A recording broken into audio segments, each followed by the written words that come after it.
some of the exhibits in a forthcoming exhibition on Salvador Dalí and Marcel Duchamp, two of the 20th century's most famous artists, may not be for the faint-hearted. Visitors to the Royal Academy of Arts in London will be warned of sexually explicit material in one of the galleries. Exhibits that could cause offense include a manuscript in which Dalí described in words and sketches his hunger for sex and food, his nutritious perversions, aroused while urinating and watching Duchamp, and some cutlets that were being cooked for a picnic. In that manuscript, Dalí recalled an excursion in the summer of 1933 with Gala, his wife and muse, and friends to Cap Creus, a geological delirium situated to the northeast of Catalonia. With colorful language and eccentric punctuation, he wrote, "Duchamp is red because he has caught the sun, and reminds me of the grilled cutlets we are approaching. My hunger is colossal, ornamental, theological. The sky and the sea are so blue that they appear almost red. A blue that hurts the eyes and almost the ears. Almost at the place where the meal is served I kneel behind a reddish-brown rock to urinate. I do so in such a manner that it flows down my chest.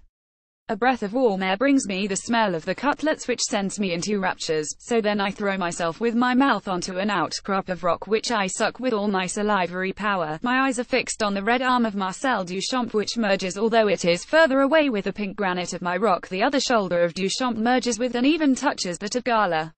I eat Gala." While some modern artists have been accused of relying on shock tactics due to the absence of traditional skills, Dalí knew how to paint and draw as well as shock. His sketches on this manuscript show him sucking the rock. The manuscript is held by the Artists' Foundation in Figueres and has never been exhibited before. It has only now been translated into English. Professor Dornadis, one of the exhibition's co-curators, described it as an extraordinary mixture of very explicit and highly symbolic material. In the text, Dalí is living up to his image as a man with perverse interests. Addis observed that the picnic description is rather erotic and direct, adding, "He certainly liked to say he had perverse tastes, but I can't help thinking that they find expression much more in his writing and in his painting than they did in actuality. Sexually speaking, he's really a voyeur, that's his speciality, which is rather good for an artist." The manuscript, which spans about 20 pages, was for a publication titled I Eat Gala that he was planning, and which has never seen the light of day, Addis said. He wrote it in French and the only published translation is in Spanish within his 4-volume collected works.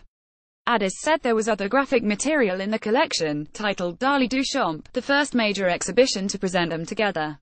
While the men were usually seen as opposites in almost every respect, the exhibition will reflect their shared attitudes to art and life, as well as friendship and mutual admiration. They were both pioneers in the use of found objects, including Dallas' lobster telephone and Duchamp's LHOOQ, in which he added a moustache and goatee to Leonardo's Mona Lisa. The exhibition, which opens on the 7th of October, will include more than 80 loans from public and private collections worldwide.